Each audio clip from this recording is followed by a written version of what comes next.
भारत द्वारा अवैध रूप से अधिकृत जम्मू कश्मीर इस समय धरती का सबसे अधिक सैनिक क्षेत्र है।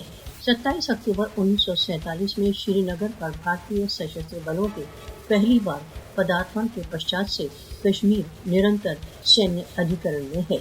लगभग 1 मिलियन भारतीय सशस्त्र बल संपूर्ण भारत द्वारा अवैध रूप से अधिकृत जम्मू कश्मीर में प्रत्येक नगर, कस्बे तथा ग्राम में दमन हेतु नियुक्त हैं।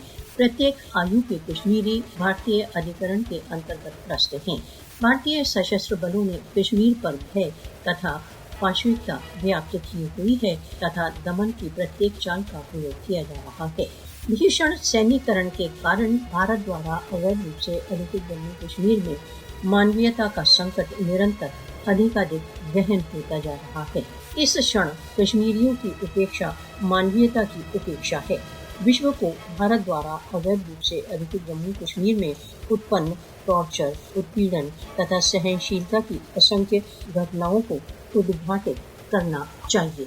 सार्वभौमिक समुदाय कब तक भारत द्वारा अवैध रूप से अधिकृत जम्मू कश्मीर में सैन्य अधिकरण पर एक मौन पर्यवेक्षक बना रहेगा? किसी भी प्रकार का सैन्यीकरण कश्मीरियों की स्वयं निर्णय के अधिकारों की मांग को नष्ट नहीं कर सकता।